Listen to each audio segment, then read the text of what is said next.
और उत्तराखंड के देहरादून में बादल फटने से तबाही देखने को मिली है। सहस्त्रधारा में बादल फटा, जिसके बाद तबाही देखने को मिली। घरों में, दुकानों में मलबा घुस गया। बादल फटने से कई गांवों का संपर्क कट चुका है आपस में। बादल फटने से तमसा नदी इस वक्त उफान पर है। तो तमसा नदी तो इस तरह उफान पर है। देखिए तस्वीरें भी इस वक्त आपके सामने, जहां पर आप देखेंगे जो मंदिर है वो पूरी तरीके से डूबे हुए नजर आ रहे हैं। दरअसल बादल फटा, बादल फटने के बाद जो सारा पानी था वो नीचे की तरफ आया और ऐसे में जो यहाँ की नदियाँ थी वो उफान पर आ गई हैं। बादल फटा, बादल फटने के बाद जहां जानकारी मिल रही है कि वहां पर जो दुकानें थी, मकान थे, गाड़ियां थी, मलबे में धंस गए। और वहीं दूसरी तरफ ये तस्वीर इस वक्त आप देख रहे हैं तमसा नदी की, जहां तमसा नदी उफान पर है। मेरे साथ पंकज राणा जुड़ रहे हैं, मेरे सहयोगी। पंकज, अभी क्या है मौजूदा हालात वहां पर, क्योंकि सीएम धामी भी लगातार नजर बनाए हुए हैं, पीएम मोदी ने भी उनसे फोन पर बातचीत की है, लेकिन मौजूदा स्थिति क्या है अभी वहां की? बिल्कुल, देखिए इस वक्त मैं सहस्त्रधारा क्षेत्र में ही मौजूद हूं और यहां पर अभी स्थिति काबू में नहीं आई है। एसडीआरएफ एनडीआरएफ के जवान जो है पहुंचे हुए हैं और लेकिन नदी का जो जल स्तर है वो लगातार बढ़ रहा है। और मेरे ठीक पीछे आप देखेंगे तो ये ही है तमसा नदी, और जो बांदल नदी का जो एक संयुक्त जो नदी आती है वो पूरी तरह से विकराल रूप में आप बह रही है। जहाँ आपको ये टूटे हुए मकान और तमाम जो यहाँ जो 3 शटर की दुकानें दिख रही है, इसके पूरी साइड में पूरा यहाँ पर मार्केट बना हुआ था और ये पूरा मार्केट पूरी तरह से तबाह हो गया। और देखिए अपने आसियानों को, अपनी दुकानों को देखने के लिए लोग भी यहाँ पहुंचे हुए हैं। देखिए किस तरह से लोग यहाँ जो होटल है उसकी ग्रिल से अपने जो दुकानें थी, अपने जो यहाँ होटल थे उनको देख रहे हैं और इनके आंसू भी नहीं रुक रहे हैं। पूरी तरह से कहा सकता है कि पूरा जो सहस्त्रधारा रोड है वो तबाह हो गया है। सहस्त्रधारा का जो क्षेत्र है जहाँ दुकानें थी वो पूरी तरह से तबाह हो गया। यहाँ आप ऊपर जो झरना आपको नजर आ रहा है, यहाँ से बड़ा ब्लस्ट हुआ है ऊपर और अभी भी यहाँ पूरा जो पानी है वो लगातार नीचे नदी में आ रहा है। और यहाँ कुछ ऊपर प्लॉटिंग कराई गई थी, इसके ऊपर सड़क भी थी जो पूरी तरह से टूट गई है। तो कुल मिलाकर कह सकते हैं कि यहाँ बहुत भारी नुकसान हुआ है। नदी के किनारे जहां आपको टीन सेट की दुकानें और ये हल्के छोटे मकान दिख रहे हैं, जहां पर पूरी तरह से जो नदी का बहाव तेज रूप में आपको नजर आ रहा होगा, यहीं से ये तमाम पूरी मार्केट यहाँ बनी हुई थी लाइन से और यहाँ छोटी छोटी दुकानें थी और इन दुकानों में लोग यहाँ आते थे और यहाँ पर रहते थे। और यहाँ जो नदी है ये एक पर्यटक स्थल था, यहाँ बड़ी संख्या में लोग स्नान करने के लिए आते थे। छोटे छोटे तालाब यहाँ बनाए गए थे, लोग इन तालाबों में आकर स्नान करते थे। और यहाँ आप पूरी तरह से आपको चारों तरफ जो मलबा ही मलबा नजर आएगा। कई होटल आगे टूट गए हैं। कुछ स्थानीय लोग हमारे साथ हैं, उनसे बात करते हैं। भाई साहब, आप यहीं के रहने? ना, यहीं के नहीं है। क्या है, कब यहाँ कहाँ से आए हैं आप? हम तो नीचे रायपुर से। तो कभी आते तो होंगे यहाँ? हाँ, आते थे। कैसा था सहस्त्रधारा? अब तो बिल्कुल बेकार हो गया। पहले बहुत बढ़िया था, नहाने के लिए सब कुछ बढ़िया था यहाँ पे, अच्छा था। मतलब दुकानें थी सामने। आते होंगे यहाँ? आते हम तो पहले से। अभी देखिए सब टूट गया है, सब बेकार हो गया, सब बेकार हो गया। तो देखिए ये लोग रायपुर क्षेत्र से यहाँ पर आए हैं, ये देखने आए हैं। इनकी दुकानें थी यहाँ पर और अब पूरी तरह से आपको चारों तरफ जो मंजर है वो नजर आ रहा होगा और नदी का जो विकराल रूप है वो आपको नजर किस तरह से आ रहा है। तमाम जो लोग हैं उनको यहाँ से शिफ्ट कर दिया गया है। स्थानीय लोगों को कहा गया है कि आप यहाँ से सुरक्षित जगह शिफ्ट कर दिए जाएं। उसके साथ साथ ही आप देखिए होटल का नीचे का हिस्सा मैं दिखाऊं यहाँ पर, तो ये जो ग्रिल है ये पूरी तरह से यहाँ टूट गई है और यहाँ पूरा पानी जो है चढ़ा था और यह पूरे पानी का पूरा तेज बहाव यहाँ पर था, जिसकी वजह से होटल के जो नीचे का हिस्सा था, जो पैड़ियां बनी हुई थी, वो पूरी तरह से नदी में समा गई हैं। ये मंजर सिर्फ इस जगह का है। ये तकरीबन 1 किलोमीटर का एरिया मैं आपको दिखा दूंगा, यहाँ दिखाने की कोशिश करता हूँ। आगे तक आपको जहां तक नजर जा रही है वहां तक पूरी तरह से होटल, रेस्टोरेंट, ढाबे, छोटी दुकानें और तमाम जो यहाँ के लोगों की तमाम जो छोटी छोटी दुकानें बनी हुई थी वो पूरी तरह से तबाह हो गई है। तो यहाँ एक भारी नुकसान हुआ है। यही नहीं, देहरादून के अलग अलग जगहों पर मालदेवता की बात करें तो वहां सोंग नदी पूरी तरह से विकराल रूप में बह रही है। वहां मुख्यमंत्री पुष्कर सिंह धामी अभी कुछ देर पहले गए थे, उन्होंने आपदा प्रभावितों से मुलाकात की है। सड़क कनेक्टिविटी टूट गई है। इसके साथ साथ ही अगर प्रेमनगर क्षेत्र की बात करें तो वहां कई स्कूलों में, कॉलेजों में पानी भरा है, वहां से लोगों का रेस्क्यू किया गया है। वहां एनडीआरएफ एसडीआरएफ जवानों को लगाया गया है। एक पुल था प्रेमनगर से चक्राता की साइड जाने वाला, वो पुल टूट गया है, वहां पर लोगों को आवाजाही रोक दी गई है। तो ये इस तरह की स्थिति देहरादून के अलग अलग क्षेत्र में हुई है। भारी बारिश का अलर्ट जारी किया गया था 24 घंटे के लिए और एनडीआरएफ के द्वारा जो एनडीआरएफ के जवान है वो रात भर से यहाँ पर लगे हुए हैं। एसडीआरएफ के जवान रात भर से लगे हुए हैं, स्थानीय पुलिस के जवान लगे हुए हैं, लोगों को रेस्क्यू किया जा रहा है। और यहाँ देखिए ये दो जो महिलाएं आपको सामने नजर आ रही हैं, ये अपने आसियाने को देख रही हैं। यहाँ ये एक छोटी दुकानदारी करती थी, लेकिन अब उनका जो ये पार्ट था दुकानदारी का वो पूरी तरह से टूट गया है।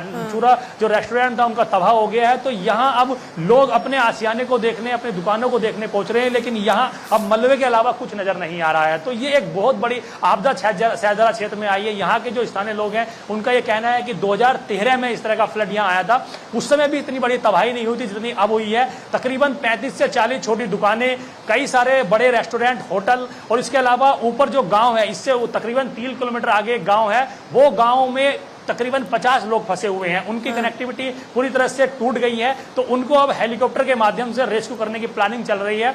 एसडीआरएफ के जवान भी नहीं वहां पहुंच पा रहे हैं क्योंकि सड़क कनेक्टिविटी टूट गई है, तो उन लोगों का रेस्क्यू करना एक बड़ी चैलेंजिंग प्रशासन के सामने बन गया है। लेकिन कोशिश की जा रही है कि सबको सुरक्षित स्थानों पर निकाल कर भेज दिया जाए। फिलहाल लोग पैदल आ रहे हैं गाँव से और सुरक्षित स्थानों पर जा रहे हैं। जी अच्छा, लगभग यहाँ पर कितने गांव हैं जो इस वक्त प्रभावित नजर आ रहे हैं, क्योंकि जाहिर तौर पर कनेक्टिविटी इस वक्त यहाँ पर टूट चुकी है, लोगों को रेस्क्यू करने की तमाम कोशिशें जारी हैं?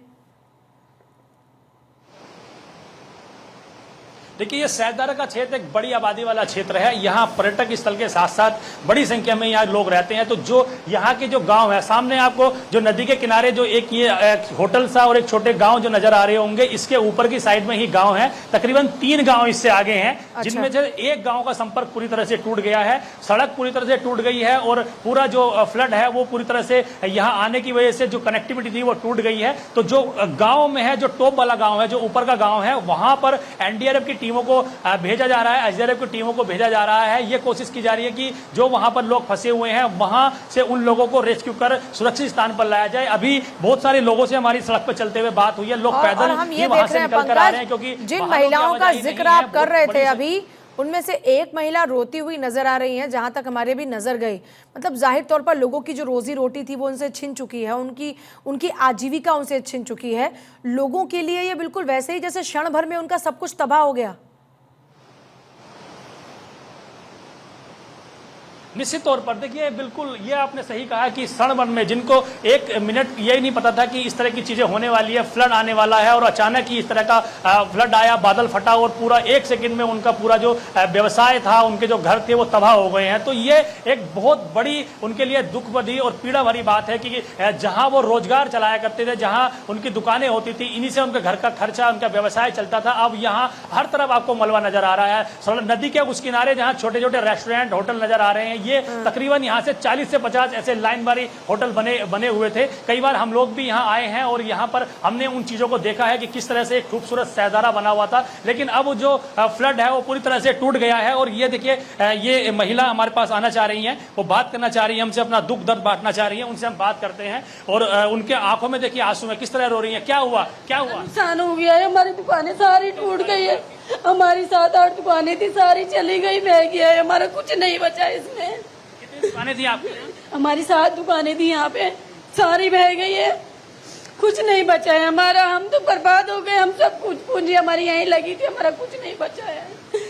अब हमारे साथ हमारे मेरे हस्बैंड है, मेरे देवर है, मेरे नंदू जी आ रहे हैं। ये होटल किसका था? ये होटल जो आपके सामने है किसका? ये हमारा तो जी, ये हमारी 7 दुकान सामान रखा हुआ था जी, सारा नुकसान हो गया हमारा, तो सारा बर्बाद हो गया। क्या सामान था आपका? इसमें क्या था? हमारा सारा। तो देखिए, एक और है महिला, उनकी आंखों में भी देखिए आपको आंसू नजर आ रहे होंगे। इनका घर था, क्या था मैम आपका? सर दुकान थी हमारी, जमा पूंजी सर गई थी, सब जीजा जी थी, भाई की थी, सब हमारी जमा पूंजी थी, अब सब तहस नहस हो गया। अभी यहाँ पे कितने समय से आप काम कर रहे थे? सर 30-35 साल हो गए। जी, आपका कौन सा काम है? हमारा गांव नया गांव, ये सामने वाला हमारा ये सारा। कब इन लोगों को पता चला, कैसे इनको इस बारे में सूचना लगी? ये सारा फ्रंट यहाँ तक ये हमारा ही है। आपको कैसे सूचना मिली? आप यहाँ थे या कहाँ पे थे? कैसे आपको पता लगा कि यहाँ? हमको यहाँ के प्रधान जी हैं, उन्होंने फोन करा। आपका गाँव कहाँ पे है? नया गांव, पहले Shimla bypass road. Shimla bypass नया गाँव रोड। कैसे बताया आपको? कैसे पता लगा भैया आपको कि यहाँ इस तरह की चीजें हो गई? ये सुबह पता लगा, सुबह ना 7 बजे करीब पता लगा, राजी का फोन गया, उन्होंने बताया कि सारा पानी आ गया एकदम। ये मेरी सामने दुकान है जो विपिन रेस्टोरेंट के नाम से थी, आराधना रेस्टोरेंट, और ये सारा ये देख रहे हो आप, सारा खत्म ही है। ये सामने दुकान है ना, ये हरी पट्टी वाले। आपके साथ जो महिलाएं? ये हमारी ये सिस्टर है, वो वाइफ है सामने, ये सामने ना। लोग यहीं पे काम करते थे? हाँ, हम लोग यहीं थे ना, सारा रोजगार यही था हमारा। अब वो देख सक रहे हो आप, सारा सामान जो है सब बह गया, सब खत्म हो गया, लेटर उल्टर वो हमारा ही गिरा हुआ सारा। कितना सामान रखा होगा इसमें? इसमें तो काफी सामान था, बस क्या बताऊँ, मैं वीडियो दिखा सकता हूँ आपको। हाँ भैया, आपका भी क्या काम था यहाँ?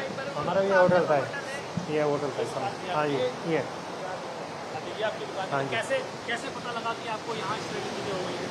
ये सुबह इसका फ़ोन आया था। हाँ जी। और कितने समय से काम कर रहे थे आप यहाँ? यहाँ पर हो गए लगभग हमारे सन 2000 से 2009 से काम कर रहे हैं। सन 2000 से।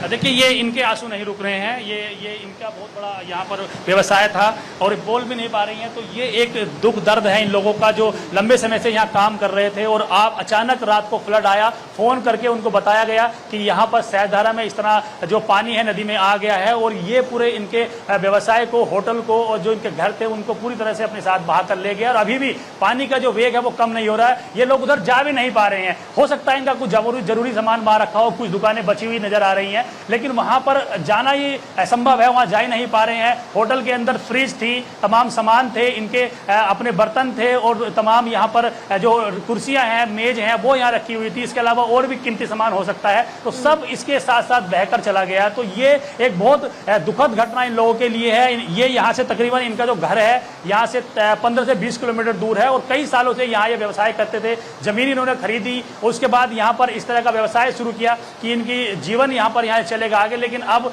नदी के फ्लड ने इसको पूरी तरह से तबाह कर दिया है और अब इन महिलाओं के, इन लोगों के आंसू नहीं रुक रहे हैं, क्योंकि जमा पूंजी, इन्होंने पूरी जमा पूंजी यहाँ लगा दी थी और वो जमा पूंजी लगाने के बाद जिस तरह से फ्लड आया, बारिश हुई और सब कुछ तबाह हो गया, तो इनके सामने अब आगे का संकट खड़ा हो गया कि कैसे अब आगे का जीवन यापन करेंगे, कैसे बच्चों का पालन पोषण करेंगे, कैसे घर का खर्चा चलाएंगे। तो ये सिर्फ इनके साथ ही नहीं, और भी बहुत सारे लोग हैं ऐसे जिनके दुख दर्द पूरी तरह से यहाँ लोग बांटने की कोशिश कर रहे हैं, उनको शांत करने की कोशिश कर रहे हैं, लेकिन जिसका अपना कुछ जाता है, खोता है, उनके सामने एक बड़ा संकट होता है कि कैसे वो अपने जीवन को आगे चलाएं। जी, जाहिर तौर पर बहुत शुक्रिया आपका फिलहाल पूरी जानकारी के लिए। सोचिए कि जिनका पूरा जीवन ही एक तरीके से उजड़ गया है, उनकी आंखों के सामने सब कुछ बर्बाद हो गया और वो कुछ कर भी नहीं पा रहे हैं। उनके सामने उनकी पूंजी बह रही है और वो उसको थाम तक नहीं सकते हैं। जब ये बेबसी का आलम होता है तो आंसू थमते नहीं और यही मंजर इस वक्त वहां से आप देख रहे हैं।